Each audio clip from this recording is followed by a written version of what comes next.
यज्ञ कर रहा है, तालाब सरोवर इन सब का निर्माण कर रहा है, मंदिर बनवा रहा है, साधु संतों को बुला करके उनका सम्मान कर रहा है, ब्राह्मणों के चरण धो के पी रहा है। अब बताइए, तालाब बनवाना है, कुआं आदि का निर्माण कराना, सरोवर के साथ साथ सुंदर वन उपवन तैयार करना, मंदिर बनवाना, यज्ञ करवाना, संतों को बुलाना, ये सब अच्छे कार्य हैं। लेकिन बना राक्षस। क्यों बना? अब इस पर विचार कर लो। कोई भी व्यक्ति हो, चाहे जितना अच्छा काम करे, अगर कोई गलत व्यक्ति आ जाता है और उस गलत व्यक्ति के साथ कहीं वो जुड़ जाता है, ये समझ लेना कि उसके सारे सुकृत नष्ट हो जाते हैं। इसलिए गलत संग से बचना है, यानी कुसंग से बचना है। ये अर्थ है इसका। किससे बचना है? कुसंग से बचना है। ये सबसे ज्यादा खतरनाक है, कुसंग। प्रताप भान जो है कुसंग से जुड़ गया। कुसंग का अर्थ क्या है? जब जंगल में गया विंध्याचल में शिकार के लिए, तो सुअर मिल गया। वो सुअर नहीं था प्यारे, वो तो एक नकली सुअर बन गया था। सुअर, और जैसे सुअर को देखा तो उसके पीछे भागने लगा। अच्छा एक बात बताओ, राजा दिग्विजयी राजा था। राजा किसके पीछे शिकार तो खेलता है, लेकिन किसके पीछे भागता? शेर के पीछे भागता है। ज्यादा होगा तो हिरण के पीछे भागेगा। क्यों भाई, भगवान राम किसके पीछे भागे थे? हिरण के पीछे भागे थे। प्रताप भान या तो सिंह के पीछे भागता या हिरण के पीछे भागता, लेकिन सुअर के पीछे भागा। सुअर कहां ले गया? नकली मुनि के पास ले गया। अच्छा, सुअर का काम है गंदगी से प्रेम करना। सुअर किससे प्रेम करता है? गंदगी से प्रेम करता है। जो गंदा काम करता है, लोग कह देते हैं तू सुअर है, उसको भी क्या कह देते हैं? सुअर है। कितना भी प्रतिबंधित करके सुअर को रखो, लेकिन स्वतंत्र होगा तो गंदगी के पास ही जाएगा। क्यों भाई? स्वतंत्र जैसे ही होगा कहां जाएगा? गंदगी के पास जाएगा। चाहे जितनी अच्छी व्यवस्था में उसे रखो, गंदा होता है। प्रताप भान किसके पीछे भागा है? बोले सुअर के पीछे भागा है। इतना तो सोचना चाहिए था कि सुअर के पीछे हम क्यों भागे? हमारे साथ में तमाम आए हुए हैं, उन सब से कह दें कि भाई तुम जाओ, वध करो इसका, हमें क्या जरूरत है। लेकिन नहीं, वो स्वयं गया। बल्कि मंत्रियों से कहा कि तुम लोग नहीं जाओगे, सेवकों से कहा तुम लोग नहीं जाओगे, अकेले ही जाएंगे हम। और गलत बात है, अगर कोई अच्छा व्यक्ति साथ में हो तो कम से कम वो कुसंग से बचा भी लेगा। लेकिन अकेले हम हैं और कुसंग में फंस गए हैं, तो निश्चित रूप से हमारा पतन ही होगा। तो प्रताप भान ने सब कुछ किया, लेकिन संग अच्छा नहीं किया, इसलिए वो पथभ्रष्ट हो गया। तो इसका अर्थ यह है कि हम कुछ भी कर लें, लेकिन हमें कुसंग से तो बचना ही है। किससे बचना है? कुसंग से बचना है। पहुंचा तो कपट मुनि मिल गया। कपट मुनि ने तो और ज्यादा उसे बिगाड़ दिया। सत्य तो यह है कि हमें कपट मुनि ना मिले, हमें मुनि मिले। और अगर मुनि भी नहीं मिलता है तो याद रखना, हमें कोई ग्रंथ मिल जाए तो ग्रंथ बचा लेगा कुसंग से। हम पढ़ेंगे तो बचेंगे कि नहीं बचेंगे? भाई नहीं मिलता है कोई ज्ञानी गुरु, ये जरूरी नहीं है कि ज्ञानी गुरु मिल जाए, लेकिन ज्ञानी गुरु हमें नहीं मिल सकता है, परंतु ज्ञान की पोथी तो हमें मिल ही सकती है। बोलो, मिल सकती है कि नहीं ज्ञान की पोथी? मैं एक बात कहता हूं कि सबसे ज्यादा अगर हमें बिगाड़ने में सहयोग कर रहा है तो मोबाइल फोन कर रहा है, हमारे हाथ में है। लेकिन एक समय था, एक जमाना था कि हमारे हाथ में पोथी होती थी, कोई ग्रंथ होता था कि नहीं? पोथी होती थी, ग्रंथ होता था, उसे हम पढ़ते थे। किसी विद्वान की पुस्तक होती थी, किसी दार्शनिक की लिखी हुई किताब होती थी मेरे हाथ में, हम उसे पढ़ते थे, मार्गदर्शन मिलता था, कुसंग से बचते थे। लेकिन आज बहुत बड़ी क्षति हो रही है कि हमारे हाथ में अब कोई ग्रंथ नहीं है, हमारे पास कोई गुरु भी नहीं है, हमारे पास दो ही हैं, गुरु की जगह गरु है मानी अभिमान। गुरु की जगह कौन? गरु मानी अभिमान। और दूसरी बात, सबसे बड़ा कुसंग का सहयोगी दुनिया का नेटवर्क, क्योंकि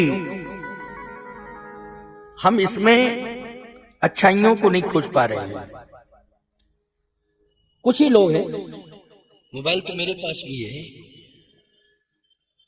मेरे जो गुरुजन हैं उनके पास भी मोबाइल फोन है, ऐसी बात नहीं है नहीं। लेकिन सही बात तो यह है कि हमने जो भी खोजा है वो अच्छा ही खोजा है, इसलिए ठाकुर जी मेरी रक्षा कर रहे हैं। और जिस दिन इसमें हम गलत खोज लेंगे तो ये हमें इतना गलत बना देगा, इतना गलत बना देगा कि कल्पना से परे। क्योंकि इसमें संसार भर की खबर पड़ी है और संसार भर की गंदगी भी भरी पड़ी है। इसमें ग्रंथ भी भरे हैं और गंदगी भी भरी है, दोनों चीजें भरी हैं। बोलो है ना, गंदगी भी भरी है और ग्रंथ भी भरे हैं। अभी हमें रामचरितमानस के किसी कांड की चौपाई खोजनी होगी तो पन्ना पलटने पर विलंब हो जाएगा। यहां तो केवल बोलना है सुंदर कांड की चौपाई गरल सुधा रुक करे बताई, तुरंत आ जाएगा। क्यों भाई, उसकी दो चार चौपाइयां आगे की और आ जाएंगी, क्यों आ जाएंगी कि नहीं आ जाएंगी? इसके लिए तो हमें रामायण पलटनी पड़ेगी, टाइम भी लग जाएगा। यहां तो केवल बोलना भर है, गरल सुधा रुक करे मिटाई, 10-5 चौपाइयां आगे की और आ जाएंगी कि नहीं? ये सहयोगी भी है, बहुत अच्छा है। लेकिन सही बात तो यह है प्यारे, जब अच्छाइयां हम खोजें तब, और अच्छाइयां कब खोज पाएंगे?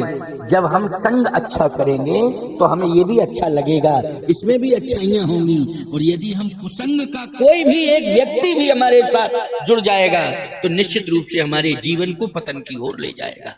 और प्रताप भान को सुअर ले गया है, और सुअर ने ही प्रताप भान को आज राक्षस बना दिया है, बन गया, रावण बन गया।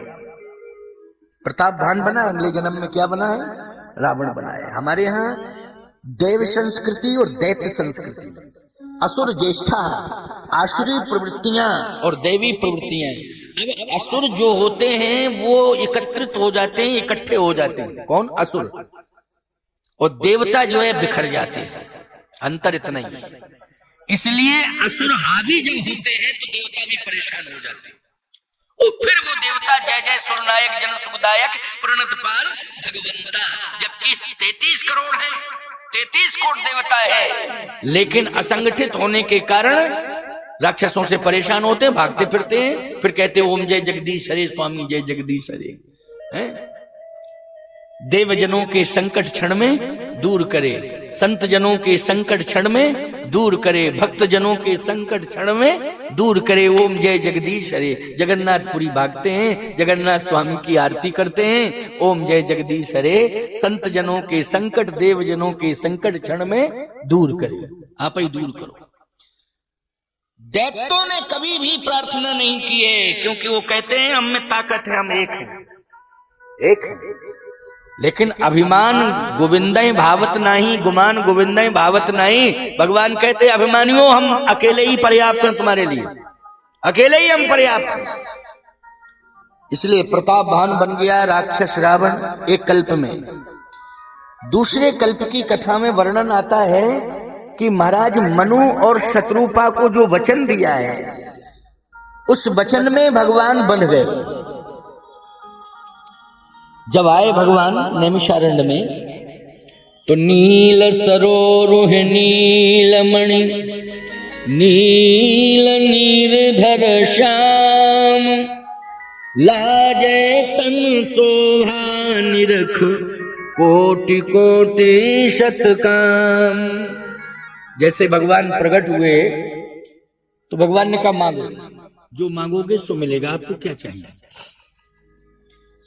महाराज मनु ने कहा कि मुझे आप चाहिए, आप। भगवान ने कहा मुझे स्वयं प्राप्त करना चाहते हो तो मैं तो आ गया हूं, नहीं हमेशा आप मेरे पास रहो या मैं आपके पास रहूं, दो में से कोई एक शर्त मान लो। देखो भगवान से कुछ भी मत मांगो, भगवान से नहीं मांगना है। नहीं तो नुकसान खा जाओगे, बहुत बड़ा नुकसान होगा। अरे भाई एक बात बताओ, हम जगन्नाथ स्वामी के मंदिर में गए और हमने मांगना शुरू कर दिया, चलो मिल जाएगा, लेकिन मंदिर से बाहर आए तो कहे ये तो मांग ही नहीं पाया, जो मांगना चाहते तो भूल ही गए। इसका मतलब है कि कुछ ना कुछ नहीं, जो मांगना चाहते थे वो नहीं मांगे, बाकी और सब मांग लिए। अब कष्ट है कि चलो कल फिर जाएंगे, फिर मांगेंगे। फिर मांगा तुमने, चलो भगवान ने कहा वो भी देंगे। फिर सोचने लगे कि इसका मतलब है कि ये और मांग लेते तो और अच्छा रहता। नहीं नहीं नहीं, भगवान को मांग लो। जब भगवान तुम्हारा हो जाएगा तो जो भी भगवान के पास होगा, जब तुम्हें जरूरत पड़ेगी तब तुम्हें मिल जाएगा। क्योंकि अनन्यास चिंतयन्तो माम ये जनः पर्युपास्ते और तेषाम नित्याभियुक्तानाम योगक्षेमम वहाम्यहम्। इसका अर्थ क्या है? इसका अर्थ यही है कि भगवान कहते हैं, ए आने वाले भक्त, तू मेरे पास प्रयोजन लेकर के मत आ, बिना किसी प्रयोजन के आ। अब इसका अर्थ बहुत बढ़िया है। भगवान योगेश्वर ने कहा है श्रीमद् भगवत गीता में, अनन्यास चिंतयन्तो माम ये जना पर्युपास्ते। क्योंकि हम उन्हीं के धाम में तो कथा कह रहे हैं, जगन्नाथ भगवान सुन रहे हैं और उन्हीं का दिया हुआ ये मंत्र है, अनन्यास चिंतयन्तो माम। तू मेरा चिंतन कर, लेकिन अनन्य भाव से कर। और चिंतन करके यदि तू मेरे पास आ रहा है तो प्रयोजन लेकर के आ रहा है कि बिना प्रयोजन के आ रहा है? तो भक्त जो जाता है वो प्रयोजन लेकर के जाता है। लेकिन भगवान कहते हैं ये जनः पर्युपास्ते, इसी में तेरी भलाई है कि तू बिना प्रयोजन के आ मेरे पास। तो भक्त ने कहा कि अगर मैं बिना प्रयोजन के आपके पास आया तो मुझे क्या लाभ होगा? भगवान ने कहा कि तू बिना किसी प्रयोजन के आएगा तो फिर एक सबसे बड़ा लाभ ये होगा कि मैं तेरा हो जाऊंगा, सदा सदा के लिए हो जाऊंगा, और तुझे कुछ भी नहीं करना पड़ेगा। योगक्षेमम वहाम्यहम्, मैं संपूर्ण योगक्षेम तेरा वहाम करूंगा। अब काहे को मांगते फिरो भगवान से, ये दे दो, ये दे दो, ये दे दो। यही कहो कि आप ही मेरे हो जाओ। हमारा तो नियम है, हम कहीं भी जाते हैं किसी तीर्थ में, कभी नहीं मांगते, कभी नहीं मांगते। ये बिल्कुल सत्य कह रहा हूं। बस दर्शन किया, बस मुझे स्वीकार कर लो प्रभु, इतना कह देता हूं। क्या मुझे स्वीकार कर लो बस। पाहि नाथ कही पाहि गुसाई, भूतल पर लकुट की नाई। पाहि नाथ कही पाहि गुसाई। भरत जी ने यही कहा था, पाईमाम पाईमाम पाईमाम, मैं आपकी चरण शरण में आया हूं, बस मुझे तो आप केवल चरण में जगह दे दो। भरत जी ने यही मांगा था, क्या? चरण में जगह दे दो, बस और कुछ नहीं चाहिए। इसका मतलब भगवान के चरण में जगह मांग रहे हैं, तो भगवान को ही मांग रहे हैं कि नहीं मांग रहे? पाईमाम पाईमाम पाईमाम पाईमाम। हनुमान जी ने भी यही किया, प्रभु पहचान परऊ गही चरना, सो सुख उमा जाए नहीं वरना। प्रभु पहचान परऊ गही चरना, चरण पकड़ लिए। भगवान ने कहा ये क्या कर रहे हो? बोले बस कुछ भी नहीं चाहिए, आपके चरण में जगह चाहिए, इसलिए थोड़ी सी जगह दे दो। इसका मतलब है कि भरत जी भी चरण में जगह मांग रहे हैं और हनुमान जी भी चरण में जगह मांग रहे हैं, राम जी को ही मांग रहे हैं। कुछ भी नहीं मांग रहे हैं राम जी से कि ये दो वो दो, नहीं, आप ही मेरे हो जाओ, मैं आपका हो जाऊं, और रहने के लिए चरण में जगह दे दो। सत्य है। भरत हृदय सिय राम निवासु, भरत के हृदय में बैठ गए राम जी हमेशा हमेशा के लिए। और प्रणवो पवन कुमार खलवन पावक ज्ञान घन, और जासु हृदय आगार बसई राम सर चाप धर। हनुमान जी के हृदय में बैठे। बोलो हो गए कि नहीं सदा सदा के लिए? और ये दोनों ही इतने महान हुए कि अगर ऊंचाई देखना है तो हनुमान जी में देख लो, और गहराई देखना है तो भरत जी में देख लो। में इतने डूबे हुए हैं, इतने डूबे हुए हैं भरत जी कि समुद्र की भी गहराई कम पड़ गई। और हनुमान जी महाराज विचारों में इतने ऊंचाई पर चले गए हैं, इतने ऊंचाई पर चले गए कि याद रखना सुमेर पर्वत भी छोटा हो गया है। किसके सामने? हनुमान जी के सामने। क्यों? हृदय में कौन बैठे हैं? तो भगवान को मांग लिया। अब मांग लिया तो कुसंग से बचेंगे कि नहीं बचेंगे? जहां भगवान ही बैठे हृदय में, वहां कुसंग कहां आएगा? प्रताप भान बिगड़ गया। प्रमाण के लिए मैंने बताया किसके साथ लग गया? सुअर के साथ लग गया, बिगड़ गया। सब कर्म धर्म सत्कर्म जितना किया था सब नष्ट हो गया, खत्म। इसलिए हमें कुसंग से बचना है। ये कुसंग जो है हमें बहुत बड़ा नुकसान पहुंचा सकता, बहुत बड़ी क्षति पहुंचा सकता है। इसलिए कुसंग से बचना है। और कुसंग से कब बचेंगे हम? जब भगवान को अपने पास रखेंगे। किसको रखेंगे? भगवान को अपने पास रखेंगे। और ये सबको छोड़ के गया है, इसलिए पड़ गया कुसंग में। मंत्रियों को छोड़ा इसने, पूरी सेना को छोड़ा इसने, रथ भी छोड़ा, सबको छोड़ दिया इसने। कुछ भी अपने पास नहीं रखा, अकेला गया। अकेले नहीं चलना है, भगवान को साथ लेके चलना है।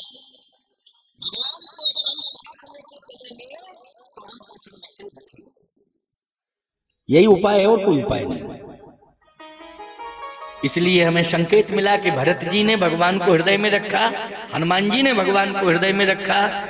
ना भरत ने राज्य लिया, ना हनुमान जी ने कोई संपत्ति ली, ना राज्य लिया, केवल भगवान को मांगा, भगवान को लिया, वो अपने हृदय में रखा। तो आज भी बड़े बड़े संत जब साधना करते हैं तो भरत का स्मरण करते हैं, और जब बड़े बड़े संत सिद्धि प्राप्त करते हैं तो हनुमान जी का स्मरण करते हैं। अष्ट सिद्धि नवनिधि के दाता, असबर दीन जानकी माता।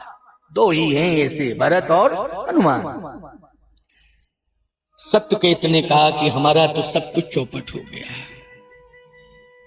लेकिन महाराज मनु ये भगवान को प्राप्त किए और ये भक्त को भी प्राप्त किए। भगवान को भी प्राप्त किए पुत्र के रूप में। किसके रूप में? पुत्र के रूप में। और ईमानदारी के साथ बताओ, उत्तानपाद का बेटा कौन हुआ? ध्रुव। तो कौन होता है बोलो भाई संबंध में महाराज मनु का? उत्तानपाद का बेटा कौन है? ध्रुव हरि भगत भयो। ध्रुव हुआ है ना, उत्तम तो है ही है, लेकिन ध्रुव भी तो हुआ है। किसका बेटा है ध्रुव? उत्तानपाद का। लेकिन ध्रुव कौन हुआ है? बोले ध्रुव सगलान जपो हरि नामो, पायो अचल अनुपम था। परम भक्त हो गया। ध्रुव का अर्थ है एक ध्रुव तारा है, कहते नहीं है सत्य। अगर कोई भी व्यक्ति बात करता है तो कहता है सत्य नहीं, ध्रुव सत्य है। क्या कहते हैं? सत्य नहीं, ध्रुव सत्य बोल रहा हूं मैं, यानी ध्रुव जुड़ गया सत्य के साथ। तो कहने का तात्पर्य मेरा यह है कि महाराज मनु को परमात्मा भी मिल गया और सत्य भी मिल गया, ध्रुव मिल गया कि नहीं? उस वंश में पैदा हुआ, अर्थात सत्यम परम धीमहि। सत्य जन वंश में भी पैदा हो गया और सत्य स्वरूप परमात्मा भी प्राप्त हो गया, यानी जीवन धन धन हो गया। किसका? महाराज मनु का। आगे चल करके यही मनु जो है एक कल्प में दशरथ बने, और शत्रुपा जी क्या बनी? कौशल्या बनी। और दूसरे कल्प में कश्यप अदिति महातप कीना। दूसरे कल्प में कश्यप महाराज दशरथ बने, कल्प भेद में। लेकिन महाराज मनु और शत्रुपा का भी प्रमाण है कि वो दशरथ और कौशल्या। ते दशरथ कौशल्या रूपा, कौशलपुरी प्रगट नरभूपा। अब आपको बताएं, नैमिषारण्य में पुत्र तो बन गए भगवान और दर्शन भी दे दिया, लेकिन महाराज मनु ने कहा कि पुत्र की तरह आते तब पुत्र मानता। आप पुत्र की तरह थोड़ी आए हैं, वचन दे रहे हैं कि मैं पुत्र बनूंगा। भगवान ने कहा कि पुत्र तो बनूंगा, लेकिन नैमिषारण्य में नहीं बनूंगा, केवल वचन दूंगा यहाँ। तो पुत्र आप कहां बनेंगे? कहा कि आपको अयोध्या जाना पड़ेगा। महाराज मनु ने कहा कि अयोध्या की विशेषता क्या है? भगवान ने कहा देखो जहां 3 विशेषताएं पाई जाएं वहां मैं आता हूं। एक बड़ा प्रसिद्ध श्लोक है कि नमो ब्रह्मण्य देवाय गौ ब्राह्मण हिताय च, और जगद्दिताय कृष्णाय गोविंदाय नमो नमः। नमो ब्रह्मण्य देवाय विप्र धेनु सुर संत हित लीन मनुज अवतार। भगवान ने कहा कि अयोध्या एक ऐसी है भूतल पर कि जहां सबसे ज्यादा ब्राह्मणों का सम्मान होता है। ब्राह्मणों का सम्मान वहां होता है जहां यज्ञ होते हैं। कहां होता है? जहां पर यज्ञ होते हैं वहीं ब्राह्मणों का सम्मान होता है, क्योंकि वो भूदेव हैं। ब्राह्मण क्या है? भूदेव हैं, इस पृथ्वी के देवता हैं ब्राह्मण। सबसे ज्यादा यज्ञ अयोध्या में होते हैं। बड़े बड़े यज्ञ हुए हैं और यज्ञ की परंपरा चली आ रही है। तो यज्ञ जहां ज्यादा होते हैं ये निश्चित हो जाता है कि ब्राह्मणों का सम्मान सबसे ज्यादा यहां हुआ है। अच्छा भैया, दूसरी बात ये कि अयोध्या में ऐसी गौशाला है जिसमें प्रतिदिन 1.25 करोड़ गौओं का पूजन होता है, यानी ब्रजभूमि से बड़ी गौशाला अयोध्या में। द्वापर में सबसे ज्यादा गौएं ब्रजभूमि में थी, तो भगवान कृष्ण को आना पड़ा। जन्म कहाँ हुआ था? जल्दी बोलो। मथुरा में हुआ था। क्यों हुआ था मथुरा में? क्योंकि सबसे ज्यादा गौओं का पूजन, गौ सेवा ब्रजभूमि में होती थी। आज भी ब्रजभूमि में उनका स्मरण हो रहा है। इस तीर्थ में श्री जगन्नाथ भगवान के दरबार में परम पूज्य श्री रमेश बाबा जी, जो 70 हजार गऊ, 70-75 हजार गऊ एक ही गौशाला में। यद्यपि 1.25 लाख गौएं हैं पथमेड़ा में, यानी भारत की नहीं दुनिया की, विश्व की सबसे बड़ी गौशाला है। पथमेड़ा में गया हूं। श्री स्वामी दत्त शरणानंद जी महाराज बड़े तपस्वी महापुरुष हैं। उन्होंने आज 1 लाख से ऊपर गौएं अपने यहाँ रखी हैं, लेकिन वो खंड खंड में गौशाला बनी है उनकी। खंड खंड में, मतलब 30 किलोमीटर के गैप से है, फिर एक 20 किलोमीटर के गैप से गौशाला, 150 किलोमीटर के गैप से। लेकिन सभी गौशालाओं की संख्या जोड़ी जाए तो 1 लाख से ऊपर है। लेकिन ब्रजभूमि में वर्षाना एक ऐसा स्थान है जहां पूज्यपाल रमेश बाबा के प्रयास से एक ही गौशाला में 75 हजार गौएं हैं। बोलो बड़ी बात है कि नहीं? एक ही गौशाला में, बहुत बड़ी बात है। नित्य पूजन होता है। लेकिन प्रमाण मिलता है शास्त्रों में कि अयोध्या में 1.25 करोड़ गौएं हैं। इतनी बड़ी गौशाला, एक ही गौशाला में 1.25 करोड़ गौएं, और नित्य ही पूजन होता था गौओं का, और नित्य ही गौओं को भोजन दिया जाता था, और गौओं की सेवा होती थी। बोलो भगवान आएंगे कि नहीं आएंगे? ये कार्य तो नैमिषारण्य में भी नहीं होता था जो अयोध्या में होता था, है? ये कार्य प्रयाग में नहीं होता था जो अयोध्या में होता था। सबसे ज्यादा यज्ञ, सबसे ज्यादा गौ सेवा और धेनु सुर। जहां पर यज्ञ होंगे वहां देवता आएंगे, देव पूजन होगा। सबसे ज्यादा ब्राह्मणों की सेवा, गौओं की सेवा, देवों की सेवा और संतों की सेवा। सबसे ज्यादा संत जहां यज्ञ होंगे, बोले महात्मा आएंगे कि नहीं आएंगे? यज्ञ में साधु आते हैं, पहले बहुत आते थे संत। मैंने स्वयं देखा है कि गांव वाले ही जब यज्ञ करते थे, छोटा सा ही यज्ञ मान लो किसी गांव में होता था, तो बहुत संत इकट्ठे हो जाते थे यज्ञ के नाम पर। और कोई बड़ा यज्ञ हुआ है तो उसमें तो लाखों संत आते थे। छोटे से यज्ञ में भी हमने हजारों की संख्या में संत देखे। लेकिन अब आजकल कंडीशन दूसरी हो गई। यज्ञ करते हैं लोग तो आजकल जो है संत तो कम आते हैं, पता नहीं कौन कौन आते हैं। हम क्या कह दें, क्या कह दें? कौन कौन आते, कहने से फायदा क्या है? नाम लेने से कोई फायदा नहीं है। कौन कौन लोग आते हैं? ऐसे ऐसे लोग आते हैं, मैंने तो देखा सांस्कृतिक कार्यक्रम के नाम पर लोग लाखों लोगों को इकट्ठा कर लेते। अभी मौरानीपुर में जल विहार महोत्सव हुआ, तो वो जल विहार महोत्सव तो धार्मिक मेला है, वो धार्मिक आयोजन, उसमें सत्संग भी होता 2 दिन का 3 दिन का। लेकिन एक कार्यक्रम होता है वहां, भले ही मौरानीपुर वाले सुन रहे हो तो सुन ले हमारी बात, हमें कोई दिक्कत नहीं। लेकिन एक कार्यक्रम होता है जल विहार महोत्सव में, स्वीट नाइट उसका नाम। हाँ देखो भाई, मैं क्योंकि गया था ना इस बार, मैंने देखा है, स्वीट नाइट उसका नाम है। बंबई से कलाकार बुलाए थे। पुलिस को मुश्किल पड़ गया जनता थामना, डीएम परेशान हो गया, एसपी परेशान हो गया, लाठी चार्ज करना पड़ा। ग्राउंड बहुत बड़ा था, ग्राउंड के बाहर जनता पहुंच गई और पता नहीं कितने प्रकार की आवाजें स्वीट नाइट से आ रही थी वहां कि सर घर में जो संभ्रांत लोग थे उन्होंने कान बंद कर लिए थे। क्या फायदा है ऐसी स्वीट नाइट? जल विहार महोत्सव धार्मिक आयोजन, जल विहार माने भगवान को हम जल विहार करा रहे हैं, उसमें इस प्रकार से की। इसके बाद मेरा कार्यक्रम हुआ था, वहां चर्चा हुई, तो मैंने कहा ऐसा क्यों किया? जल विहार में तो ऐसा नहीं करना चाहिए था, वो तो धार्मिक आयोजन। बोले महाराज जी चुनाव लड़ना है फला फला को चुनाव लड़ना है, इसलिए उन्होंने स्पेशल पैसा खर्च करके बुलाया है वोट लेने के लिए। देख रहे हो, अब ये संत सम्मेलन हो रहा है कि यज्ञ हो रहा है कि जल विहार हो रहा है? याद रखना, ये तो चुनाव हो रहा है। खबरदार, राजनीति हो लेकिन धार्मिक आयोजनों में राजनीति नहीं होनी चाहिए।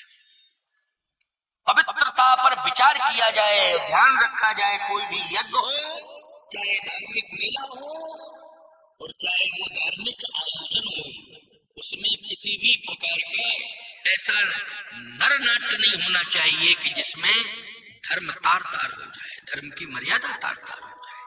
मैंने ललकारा था, फटकारा था मंच से, मैंने कहा गलत।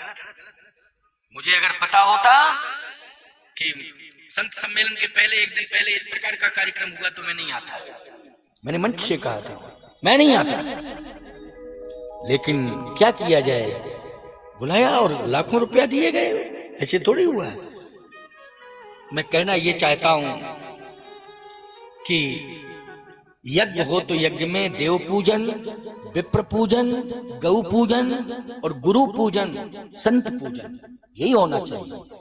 और भक्त आ जाएं, लाखों भक्त आ जाएं, लाखों भक्त आ जाएं, लाखों लाख भक्त आ जाएं, उनका स्वागत है, सम्मान है, लेकिन धर्म की मर्यादा रहेगी अगर भक्त होंगे।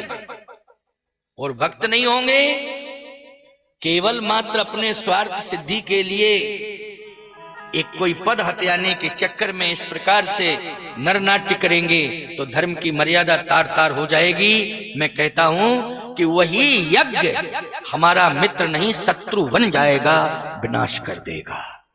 इसलिए यज्ञ से बड़ा कोई मित्र नहीं है और यज्ञ से बड़ा कोई शत्रु नहीं है। अगर क्रिया बिगड़ जाएगी तो यज्ञ क्या बन जाएगा? शत्रु बन जाएगा। क्रिया संभल गई तो यज्ञ मित्र बन जाएगा। तो आज मैं कहना ये चाहता हूं कि अयोध्या में जितने यज्ञ हुए कोई भी यज्ञ विफल नहीं हुए, सब सफल ही सफल हुए। ये विशेषता नहीं है तो क्या है?